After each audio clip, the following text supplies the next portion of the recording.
Ne fillojmë me Realin e Madridit, besoj që ka ngritur shumë, ne kur themi ndonjëherë stekën, ka ngritur shumë stekën, do të jetë një provim vështirë për të, sepse vjen Madrid, sigurisht është një spanjoll e njeh mirë ambientin, por të bësh mirë me Realin, domethënë është kusht.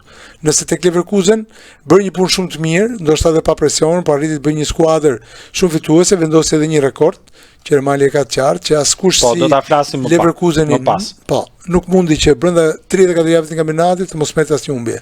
Leverkusen dhe Xavi Alonso e bën këtë 28 fitore dhe 6 barazime. Besoj se fillimi i tij do të jetë pak i vështirë, mendoj tek Real Madridit. 43 vjeçari tani sigurisht ka dëshirë që të bëjë mirë, por jo gjithçka do të varet në dorën e tij dhe për momentin, momentin që e gjen tani Realin, Reali është pak i goditur, i plagosur. Që ka nevojë për lojtar, që Perez kërkon sukses. Nuk besoj që Perez e ka problem për t'ia marrë lojtar, për t'ia blerë. Jo, nuk besoj. Lojtar që don ti apo lojtar që don trajneri? Nuk besoj. Plotësohet dëshira e trajnerit. Plotësohet. Se në fund pastaj llogarit bëhen tjetër po shkojnë duket ato. Si fillim viteve 2000 Perez. Tek Reali nëse do një lojtar e merr. Kjo është historia për trajnerin. Tek tjerët edhe mund presi apo nuk do të plotësohet. Do të mund të çon dikët për afërt. Por tek Reali i pari është Trent Alexander-Arnold që ka deklaruar largimin nga Liverpooli. Dhe nuk është pak. Se Reali ka një gjë normal, nuk merr dot lojtar që ti provoj, si do të më shkruaj këtë. Jo, nuk ka kohë Reali për të provuar. Një lojtar që ta vendos në fushë edhe të jetë fitues. Por ka patur fatin e keq me Alabën.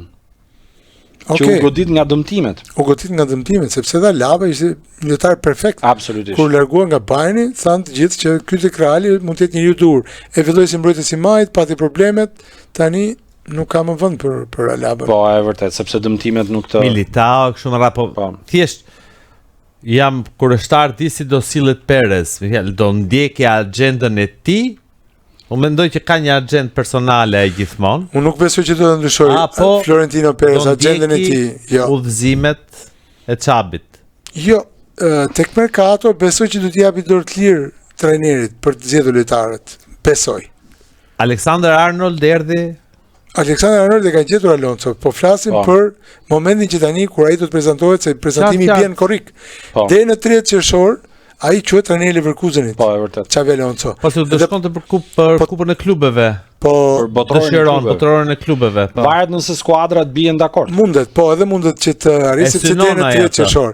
Dhe kishin diçka të bukur. Momenti kur ka mbritur ka qenë 5 tetori 2022 dhe deri në 30 qershor të këtij viti 2025, Ermali ishin plot 999 ditë që Alonso quhet zyrtarisht trajneri i Leverkusenit. Nuk duhet Alan Tiki atëherë.